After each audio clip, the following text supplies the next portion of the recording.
Greetings, true believers, and welcome to another heroic episode of History of the Marvel Universe. Born and raised in the poverty-stricken slums of Harlem, the boy once known as Carl Lucas spent his youth committing petty crimes alongside his best friend Willis Stryker. The two began running with street gangs such as the Rivals and the Bloods, and both rose through the ranks due to their combat skills, Lucas with his fists and Stryker with knives.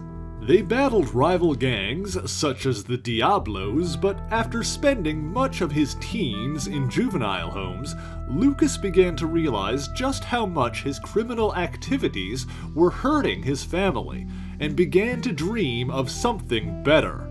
He quit the gangs, instead finding legitimate employment through odd jobs, but maintained a friendship with Willis Stryker, who had moved up into the world of racketeering. And then, she came into the picture. Reva Connors, the sister of Carl's old friend Cam Connors. Lucas had feelings for Reva, but his old friend approached her, and she was drawn in by his money and power. However, Stryker's good fortune appeared to run out once he attempted to operate in the territory controlled by a faction of the Magia known as the Syndicate. Stryker was attacked by Syndicate thugs, and Reva ran to Lucas for help. Lucas arrived on the scene in time to save his friend's life, but Stryker was hospitalized thanks to the beating he received. Furthermore, after witnessing the consequences of his life, Reva could no longer stand by Stryker and felt herself drawn towards Lucas instead.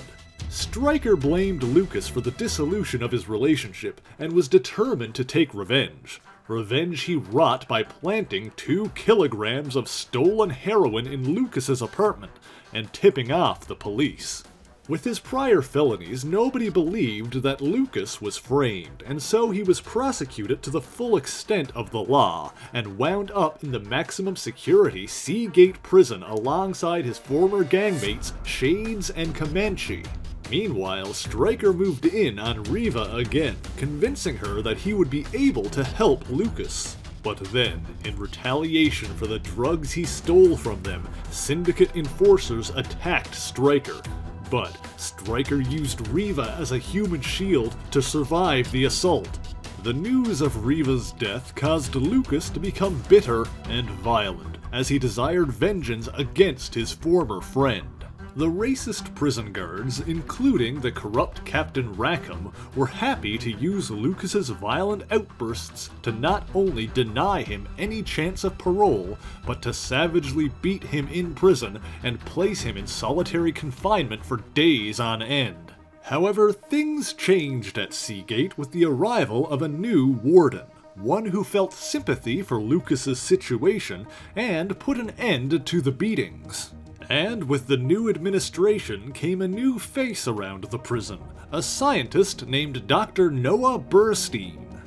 Burstein was working on an experimental procedure based on the super soldier serum that he hoped could cure diseases and diminish the effects of aging. The doctor approached Lucas, offering him a chance at an early parole if he were to volunteer to be used as a test subject. Initially he refused, however Rackham, after being demoted by the new warden, ensured Lucas that he would continue to make his prison sentence a living hell. Willing to do anything to get out, Lucas agreed to participate in Burstein's experiment. Within the high-tech Stark Industries equipment, Lucas was submerged in an electrically treated chemical bath, while Burstein went to take the necessary measurements. However, in those brief moments while the equipment was unattended, Rackham moved in to sabotage the experiment. Due to the corrupt guards tampering, the heat and pressure inside the chamber became more than Lucas could bear. He pounded on the metal surface until it began to rupture and give way, freeing Lucas in a sudden burst. His vastly increased strength was apparent when Rackham attempted to pull a gun on Lucas, who slapped him aside, knocking him out with a single blow. Not only that, but while Burstein attended to Rackham, Lucas struck the wall and found that his skin had become nearly unbreakable. With several more strikes, Lucas broke through the wall and began to make his escape. However, before he could get away, the guards fired on him and Lucas tumbled into the river. All the guards found of Carl Lucas was the shirt he was wearing riddled with bullet holes, and naturally he was presumed dead. However, Lucas survived, discovering in the process that he had become bulletproof. Having finally escaped, over the following months, Lucas made his way back home to New York City. Shortly after arriving, Lucas stopped a robbery at a local diner, and the grateful owner offered him a cash reward. This, along with a large population of superheroes in New York, inspired Lucas to pursue a new career.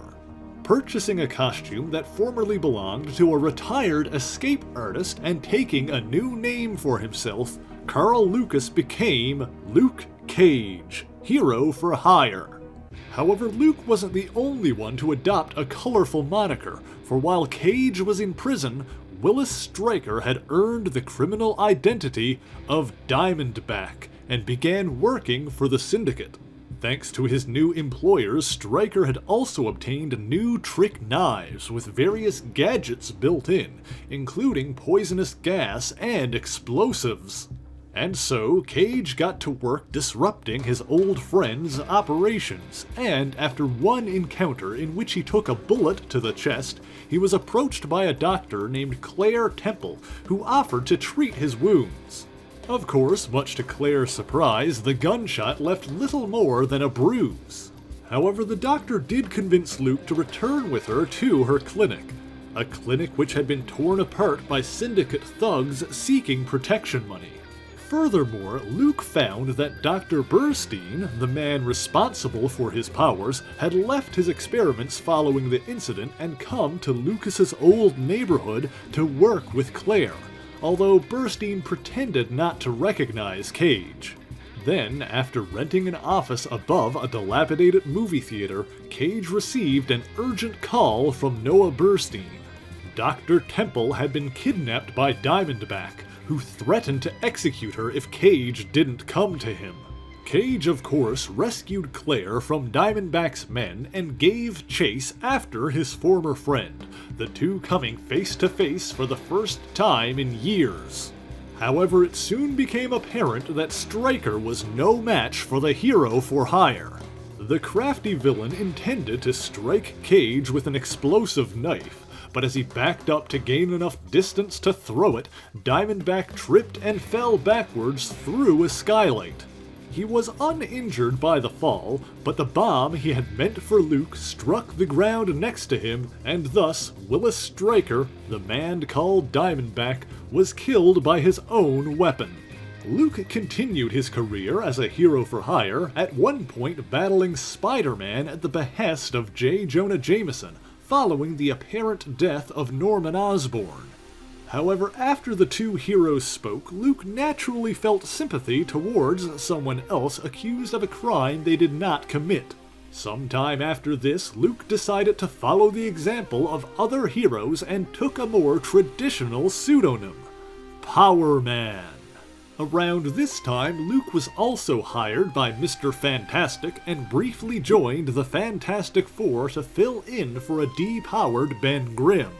Cage also had some success fighting alongside Doctor Strange's mismatched team of heroes known as the Defenders, but he soon decided he was ill-suited to the team's otherworldly adventures. The next big change in Luke's life came when he was contacted by a criminal calling himself Bushmaster. Bushmaster had kidnapped Claire and Noah. In exchange for their lives, he demanded that Cage capture and bring him a woman named Misty Knight, a detective that had gotten close to Bushmaster to spy on his organization, only to betray him to protect her ally Iron Fist. Bushmaster attempted to sweeten the deal by revealing that one of his flunkies, the Gadget Man, had previously worked for Willis Stryker and had kept evidence of Stryker framing Lucas. He even conscripted Shades and Comanche into his evil scheme, who you may remember as Luke's former fellow gang members turned cellmates. Seeing little choice, Power Man broke into Danny Rand's Manhattan townhouse expecting to find Misty Knight, but instead ran into her partner and best friend, Colleen Wing. While Colleen could do little more than hold off Cage in a direct encounter, she was fortunately able to call Misty and Danny for help. While Cage's enhanced strength was able to overpower Misty's bionic arm, Danny Rand, the mystically powered Iron Fist, was able to knock Luke back with his eponymous technique. It soon became clear that Power Man and Iron Fist were evenly matched, with Danny's skill allowing him to keep up with Luke's strength. At the climax of this fight, Cage was able to get his fingers around Iron Fist's neck. While hesitant to kill, Danny prepared a technique to escape Luke's grasp that might have been fatal. Fortunately, Power Man also had a distaste for bloodshed and released his grip on his opponent. Out of options, Luke explained to Iron Fist and his allies who he was and why he attacked, including his status as an escaped convict. This proved to work out for him, as in the brief time that Luke spent telling his story, Misty Knight took the fingerprints she slyly obtained from his coffee mug and used them to dig up his past as Carl Lucas. If Luke had chosen to hide this, then he would have been arrested, but because he trusted Misty and Danny, they decided to help him.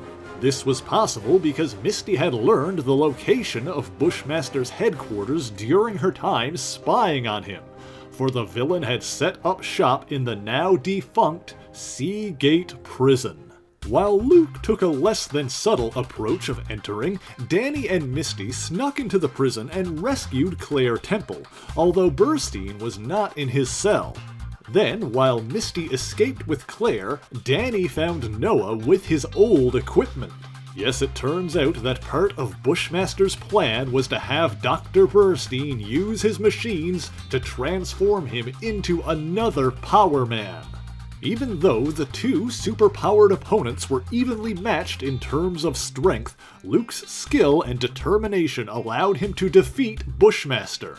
Furthermore, during the fight, Misty was able to apprehend Gadget Man and obtain the evidence proving that Diamondback had framed Carl Lucas. And so, with some help from Danny's lawyer, Jaron Hogarth, Carl Lucas was declared innocent and legally changed his name to Luke Cage. After this, Power Man and Iron Fist became partners in the hero-for-hire business, and eventually grew to become best friends. During one adventure together, while battling the forces of a crime lord called the Owl, Luke and Danny met a young woman calling herself Nitrous. After defeating the Owl's forces, the three heroes discovered that one of the criminals had brought their 2 children to the meeting. These kids would have had to spend the night in a police station before social services could collect them in the morning, but to spare them that, Nitrous unmasked, revealing her name to be Jessica Jones, and that she had references with S.H.I.E.L.D., so she could look after the 2 kids for the night. Thoroughly impressed by her compassion, Luke went to Jessica's apartment to dress her wounds from the battle and to keep her company. While Jessica retired from superheroics, the two maintained a friendship until years later, Luke and Jessica hooked up for a one-night stand. This dalliance resulted in Jessica becoming pregnant, which caused Luke to confess his feelings for her, and the two moved in together. It was around this time that Luke's superhero career advanced to the next level, when he joined forces with the newest incarnation of the legendary team, the Avengers, and fought alongside Earth's mightiest heroes, such as Iron Man and Captain America. He so impressed his fellow heroes that he was later put in charge of his own team of Avengers. And so, Luke and Jessica's daughter was born in Doctor Strange's Sanctum Sanctorum, surrounded by Earth's mightiest heroes. The child was named Danielle Cage. Although if Iron Fist asks, she's absolutely not named after him. In order to make sure their daughter had the best life they could offer, Luke and Jessica made their union official and the two were married. Even as a husband and father, however, Luke Cage has continued to fight against evil and injustice as a defender of the innocent and one of Earth's mightiest heroes. And that, my friends, is the history of Luke Cage. But thank you so much for watching this video. If you enjoyed it, please leave a like, leave a comment, and share it on your favorite social media. Special thanks to the Patreon supporters who help make this possible. And as always, the issues referenced in this video are listed in the description below, if you would like to read them for yourself, as well as links to other places you can find me. So until next time, true believers, Excelsior!